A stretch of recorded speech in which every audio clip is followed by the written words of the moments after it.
तर मित्रांनो, आपल्या सगळ्यांचं या आवडीमध्ये स्वागत आहे. मित्रांनो, या आवडीमध्ये आपण बघणार आहोत वनरक्षक भरती 2026 साठी मोस्ट इम्पॉर्टंट क्वेश्चन. तर क्वेश्चन तिसरा आहे तो मित्रांनो, महाराष्ट्राची उपराजधानी कोणती आहे? तर महाराष्ट्राची उपराजधानी जी आहे मित्रांनो ती नागपूर आहे. बी जे आपला राईट आन्सर होईल. त्यानंतर क्वेश्चन चौथा आहे तो महाराष्ट्र दिन कधी साजरा केला जातो? तर महाराष्ट्र दिन जो साजरा केला जातो मित्रांनो, तो केला जातो 1 मे रोजी साजरा केला जातो. सी जे आपला राईट आन्सर होईल. त्यानंतर क्वेश्चन पाचवा आहे तो मित्रांनो, महाराष्ट्राचे क्षेत्रफळ किती आहे? तर महाराष्ट्राचे क्षेत्रफळ जे आहे ते आहे 3,07,713 चौरस किलोमीटर आहे. एवढे आहे मित्रांनो महाराष्ट्राचे क्षेत्रफळ. आणि क्वेश्चन सहावा आहे तो मित्रांनो, क्षेत्रफळानुसार महाराष्ट्राचा भारतात कितवा क्रमांक आहे? तर क्षेत्रफळाचा नुसार महाराष्ट्राचा जो क्रमांक लागतो मित्रांनो तो तिसरा क्रमांक लागतो. बी जे आपला राईट आन्सर होईल. त्यानंतर क्वेश्चन सातवा येतो, महाराष्ट्रात किती जिल्हे आहेत? तर महाराष्ट्रात जिल्हे जे आहे मित्रांनो ते 36 जिल्हे आहे. बी जे आपला राईट आन्सर होईल. त्यानंतर क्वेश्चन आठवा येतो, महाराष्ट्रात किती महसूल विभाग आहेत? तर महाराष्ट्रात महसूल विभाग जे आहे मित्रांनो ते 6 महसूल विभाग आहे. बी जे आपला राईट आन्सर होईल. त्यानंतर क्वेश्चन 9वा आहे तो, महाराष्ट्र राज्य प्राणी कोणता आहे? तर महाराष्ट्र राज्य प्राणी जो आहे मित्रांनो तो आहे शेकडो प्राणी आहे. सी आपला राईट आन्सर होईल. त्यानंतर क्वेश्चन 10वा येतो, महाराष्ट्राचा राज्यपक्षी कोणता आहे? तर महाराष्ट्राचा राज्यपक्षी जो आहे तो आहे हरियाल आहे मित्रांनो. सी आपलं राईट आन्सर होईल. त्यानंतर क्वेश्चन 11वा येतो, महाराष्ट्राचा राज्यवृक्ष कोणता आहे? तर महाराष्ट्राचा राज्यवृक्ष जो आहे तो आहे आंबा आहे मित्रांनो. सी जे आपला राईट आन्सर होईल. त्यानंतर क्वेश्चन 12वा येतो, महाराष्ट्राचे राज्यफूल कोणते आहे? तर महाराष्ट्राचे राज्यफूल जे आहे ते तानमन राज्यफूल आहे मित्रांनो. हे फूल तानमन जे आहे ते राज्यफूल आहे. सी आपला राईट आन्सर होईल. त्या क्वेश्चन 13वा येतो, महाराष्ट्राची अधिकृत भाषा कोणती आहे? तर महाराष्ट्राची अधिकृत भाषा जी आहे ती मराठी भाषा आहे मित्रांनो. सी आपला राईट आन्सर होईल. त्यानंतर क्वेश्चन 14वा येतो, महाराष्ट्राच्या पश्चिमेस कोणता समुद्र आहे? तर महाराष्ट्राच्या पश्चिमेस जो समुद्र आहे तो अरबी समुद्र आहे. सी आपला राईट आन्सर होईल. त्यानंतर क्वेश्चन 15वा येतो, महाराष्ट्राच्या उत्तरेस कोणते राज्य आहे? तर महाराष्ट्राच्या उत्तर भागाला जे राज्य येते ते गुजरात राज्य येते. सी आपला राईट आन्सर होईल. त्यानंतर क्वेश्चन 16वा येतो, महाराष्ट्राची सर्वात मोठी नदीखोरे कोणती? तर महाराष्ट्राची सर्वात मोठी नदीखोरे जे आहे ते गोदावरी नदीखोरे आहे मित्रांनो. सी आपला राईट आन्सर होईल. त्यानंतर क्वेश्चन 17वा येतो, गोदावरी नदीचा उगम कुठे आहे? तो गोदावरी नदीचा उगम जो आहे तो त्र्यंबकेश्वरमध्ये आहे. बी आपला राईट आन्सर होईल.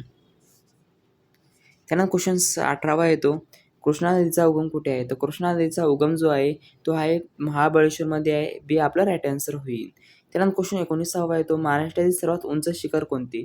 तर महाराष्ट्रातील सर्वात उंच शिखर जे आहे ते कळसुबाई शिखर आहे मित्रांनो. बी आपला राईट आन्सर होईल. त्यानंतर 20वा क्वेश्चन येतो, कळसुबाई शिखर कोणत्या जिल्ह्यात आहे? तर कळसुबाई शिखर जे आहे ते आहे अहिल्यानगर जिल्ह्यामध्ये आहे, पूर्वी अहमदनगरमध्ये. तर सी जे आपला राईट आन्सर होईल. त्यानंतर क्वेश्चन 21वा येतो, महाराष्ट्रातील सर्वात मोठे राष्ट्रीय उद्यान कोणते? तर महाराष्ट्रातील सर्वात मोठे राष्ट्रीय उद्यान जे आहे मित्रांनो ते आहे ऑप्शनमध्ये नवेगाव राष्ट्रीय उद्यान आहे मित्रांनो. सी जे आपला राईट आन्सर होईल. त्यानंतर क्वेश्चन 22वा येतो, ताडोबा राष्ट्रीय उद्यान कोणत्या जिल्ह्यात आहे? तर ताडोबा राष्ट्रीय उद्यान जे आहे मित्रांनो ते चंद्रपूर जिल्ह्यामध्ये आहे. बी जे आपला राईट आन्सर होईल. त्यानंतर क्वेश्चन 23वा येतो, संजय गांधी राष्ट्रीय उद्यान कुठे आहे? तर संजय गांधी राष्ट्रीय उद्यान जे आहे मित्रांनो ते मुंबई येथे आहे. सी आपला राईट आन्सर होईल. त्यानंतर क्वेश्चन 24वा येतो, महाराष्ट्राची सर्वात लांब नदी कोणती? तर महाराष्ट्राची सर्वात लांब नदी जी आहे ती गोदावरी नदी आहे मित्रांनो. सी आपला राईट आन्सर होईल. त्यानंतर क्वेश्चन 25वा येतो, महाराष्ट्रातील सर्वात मोठे धरण कोणते? तर महाराष्ट्रातील सर्वात मोठे धरण जे आहे मित्रांनो ते आहे धरण जे आहे आपले कोयना धरण आहे. बी जे आपला राईट आन्सर होईल. क्वेश्चन 26वा येतो, कोयना धरण कोणत्या नदीवर आहे? तर कोयना धरण जे आहे ते कोयना नदीवर आहे. बी जे आपला राईट आन्सर होईल. त्यानंतर क्वेश्चन 27वा येतो, जायकवाडी धरण कोणत्या नदीवर आहे? तर जायकवाडी धरण जे आहे ते गोदावरी नदीवर आहे. सी आपला राईट आन्सर होईल. त्यानंतर क्वेश्चन 28वा येतो, महाराष्ट्राचे सर्वात मोठे शहर कोणते? तर महाराष्ट्राचे सर्वात मोठे शहर जे आहे ते आहे शहर बघितले तर शहर मुंबई शहर आपलं सगळ्यात मोठं शहर येतं मित्रांनो. सी जे आपला राईट आन्सर होईल. त्यानंतर क्वेश्चन 29वा येतो, महाराष्ट्राचे पहिले मुख्यमंत्री कोण होते? तर महाराष्ट्राचे पहिले मुख्यमंत्री जे होते ते होते यशवंतराव चव्हाण जे होते. बी आपला राईट आन्सर होईल. त्यानंतर क्वेश्चन 30वा येतो, महाराष्ट्राचे पहिले राज्यपाल कोण होते? तर महाराष्ट्राचे पहिले राज्यपाल जे आहे ते आहे श्रीप्रकाश जे आहे मित्रांनो. बी जे आपला राईट आन्सर होईल. त्यानंतर क्वेश्चन 31वा येतो, महाराष्ट्रात हिवाळी अधिवेशन कुठे भरते? तर महाराष्ट्रात हिवाळी अधिवेशन जे भरते मित्रांनो ते भरते नागपूर येथे भरते. सी आपला राईट आन्सर होईल. त्यानंतर क्वेश्चन 32 येतो, महाराष्ट्राचा सर्वात मोठा जिल्हा कोणता? तर महाराष्ट्राचा सर्वात मोठा जिल्हा जो आहे मित्रांनो तो अहिल्यानगर जिल्हा आहे मित्रांनो. बी जे आपला राईट आन्सर होईल. त्यानंतर क्वेश्चन 33 येतो, महाराष्ट्राचा सर्वात लहान जिल्हा कोणता? तर महाराष्ट्राचा सर्वात लहान जिल्हा जो आहे तो मुंबई शहर आहे मित्रांनो. बी जे आपला राईट आन्सर होईल. लहान जिल्हा बघतोय आपण तर मुंबई शहर येते. त्यानंतर क्वेश्चन 34 येतो, महाराष्ट्राचे सर्वात मोठे बंदर कोणते? तर महाराष्ट्राचे सर्वात मोठे बंदर जे आहे मित्रांनो ते आहे मुंबई बंदर आहे. सी आपला राईट आन्सर होईल. त्यानंतर क्वेश्चन 35 येतो, जवाहरलाल नेहरू बंदर JNPT कोणत्या जिल्ह्यात आहे? तर JNPT जे आहे मित्रांनो जवाहरलाल नेहरू बंदर जे आहे ते आहे रायगड जिल्ह्यामध्ये आहे. बी जे आपला राईट आन्सर होईल. त्यानंतर क्वेश्चन 36 येतो, महाराष्ट्रात सर्वाधिक कापूस उत्पादन कोणत्या प्रदेशात होते? तर महाराष्ट्रात सर्वाधिक कापूस उत्पादन जे होते ते होते विदर्भामध्ये होते मित्रांनो. सी जे आपला राईट आन्सर होईल.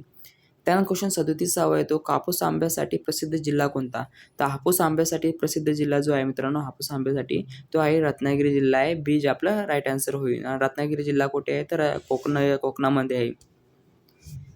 त्यानंतर क्वेश्चन 38 येतो, महाराष्ट्राचे सर्वात मोठे वाघ प्रकल्प कोणते? तर महाराष्ट्राचे सर्वात मोठे व्याघ्र प्रकल्प जे आहे वाघ प्रकल्प ते आहे ताडोबा अंधारी व्याघ्र प्रकल्प आहे मित्रांनो. बी जे आपला राईट आन्सर होईल. त्यानंतर क्वेश्चन 39 येतो, महाराष्ट्रातील राज्य प्राणी शेकरू कोणत्या प्रकारचा प्राणी आहे? तर महाराष्ट्रातील राज्य प्राणी शेकरू जो आहे तो आहे महाकाय खार या प्रकारचा प्राणी आहे मित्रांनो. खार या प्रकारचा प्राणी आहे. तर सी जे आपला राईट आन्सर होईल. त्यानंतर क्वेश्चन 40 येतो, महाराष्ट्रातील सर्वाधिक पर्जन्य कोणत्या भागात पडतो? तर महाराष्ट्रातील सर्वाधिक पर्जन्य जो भागात पडतो मित्रांनो ते कोकण भागात पडतो. सी जे आपला राईट आन्सर होईल. त्यानंतर क्वेश्चन 41 येतो, महाराष्ट्रातील सर्वात नवीन जिल्हा कोणता? तर महाराष्ट्रातील सर्वात नवीन जिल्हा जो आहे तो पालघर जिल्हा आहे मित्रांनो. सी जे आपला राईट आन्सर होईल. त्यानंतर क्वेश्चन 42 येतो, महाराष्ट्राच्या पूर्व भागात कोणती पर्वतरांग आहे? तर महाराष्ट्रात पूर्व भागात जी पर्वतरांग आहे मित्रांनो ती आहे सातपुडा गोंडवन टेकड्या आहे मित्रांनो. तर बी जे आपला राईट आन्सर होईल. त्यानंतर क्वेश्चन 43 येतो, महाराष्ट्रातील सर्वात मोठे पठार कोणते? तर महाराष्ट्रातील सर्वात मोठे पठार जे आहे ते दख्खन पठार आहे मित्रांनो. तर बी जे आपला राईट आन्सर होईल. त्यानंतर क्वेश्चन 44 येतो, महाराष्ट्रातील सर्वात मोठे अभयारण्य कोणते? तर महाराष्ट्रातील सर्वात मोठे अभयारण्य जे आहे मित्रांनो ते आहे नागझिरा वन्यजीव अभयारण्य आहे. बी जे आपला राईट आन्सर होईल. त्यानंतर क्वेश्चन 45 येतो, महाराष्ट्रातील सर्वात मोठे शहर लोकसंख्येनुसार कोणते? लोकसंख्येनुसार जे शहर आहे मित्रांनो ते आहे ठाणे शहर आहे. डी जे आपला राईट आन्सर होईल. तर मित्रांनो व्हिडिओ आवडला असेल तर लाईक शेअर व सबस्क्राईब करा आणि व्हॉट्सअप ग्रुपला जॉईन करून घ्या. डिस्क्रिप्शन बॉक्समध्ये लिंक दिलेली आहे.